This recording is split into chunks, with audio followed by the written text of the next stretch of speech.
On Tuesday morning after a 5-day standoff between the two countries. Joining me now live to discuss is Caitlin Byrne, Director of the Griffith Asia Institute. Caitlin, good afternoon. Thank you for joining me. Danica, thanks for having me. Firstly, do you think that Australia acted within the law in terms of how we negotiated the journalists out of the situation? Look, it's really hard to know exactly what has happened in this case, and indeed the story seems to be unfolding by the minute. But I think certainly from what we've seen in the Australian media and Australian commentary, it seems like Australian consular officials did everything they could and well within the consular requirements of their role to protect Australian citizens and to ensure their safe departure and return to Australia when they were potentially at risk. One of the journalists has described the feeling of like a pawn in a game of diplomatic chess. We know that Australian anchor Chung Li, she's also been detained. Do you think that she's potentially in the same situation? It looks like that's a different situation as well, and I think we know less about the situation of Chung Li. We know she's been detained, presumably on charges relating to national security issues. We don't know where she's being detained or for how long she will be detained, and that's really problematic. So the information that's available around Chung Li's case, there are many, many gaps in that, and I think Australian officials will be working really hard to be finding out more and certainly to be able to gain access to her to make sure that she's okay and being treated well. Given now that the situation between Australia and China is escalating, what concerns do you have around her safety? Just that we don't know really anything about what's happening in that case. It's not even really clear what charges have been levelled against her or why. Chung Li is a very well-known, very popular, visible person in China's media landscape and has also been a really strong advocate as a recipient of Australian education for an Australian education system. So I think, it is a visible case, but we're not getting any information about what's happening to or with her, and that is really problematic. And layer on top of that the fact that China's legal system and security system and apparatus is it's really difficult to understand or know what's happening behind the scenes. And Caitlin, now that there are no Australian-based media organisations in China anymore, are we going to be kept out of the loop as to what is going on?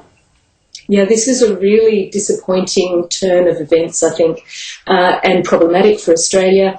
When we have media representatives on the ground, and we've got very good media representation, or we've had very good media representation in China, that helps us interpret the Chinese landscape. And I think losing those insights it puts us at a danger of not really understanding the landscape that we're dealing with. And now that we've seen the relations between Australia and China over the last couple of months in particular have taken quite a turn, we know that China's already imposed a number of tariffs, for example, including on barley. Do you think that now it's enough to force a rethink on trade? I think there are a couple of things with the Australia-China relationship right now. We certainly have seen a downward spiral over the last couple of years, but that's intensified in recent months. It is important not to get too caught up in issues and to lurch from issue to issue. We do have to take a bit of a step back on this and think about our broad China-Australia relationship and all that comes with that. There is hardly a policy domain that isn't important here, whether we're talking about foreign and security policy or trade and investment, even our people-to-people relationship. So there's a lot at stake in this relationship. And it doesn't happen in a vacuum. We have to think about our relationship against a backdrop of a changing China, a China that is increasingly assertive on the global stage, a China that is in a difficult relationship with the US, and that indeed has an impact on Australia. Also about our relationship with China in the context of our broader Asia engagement. So being able to take a step back from the issues is going to be important, and to think much more strategically about an integrated policy response. I think that's going to be the big challenge for Australia now. And what do you make of Australia's response to this so far? We know that the Prime Minister has come out, he's been quite vocal on the matter. How do you think that China's already responding, but you talk about a changing China. What does that mean? Well, I think it means, this is a difficult and challenging relationship, but it's a really important relationship, and we have to handle it with caution. And sometimes it means we're going to have to move quietly. Sometimes you'll see, I think we can be at risk of some of the issues playing into our domestic political landscape, and we've got to be careful of that.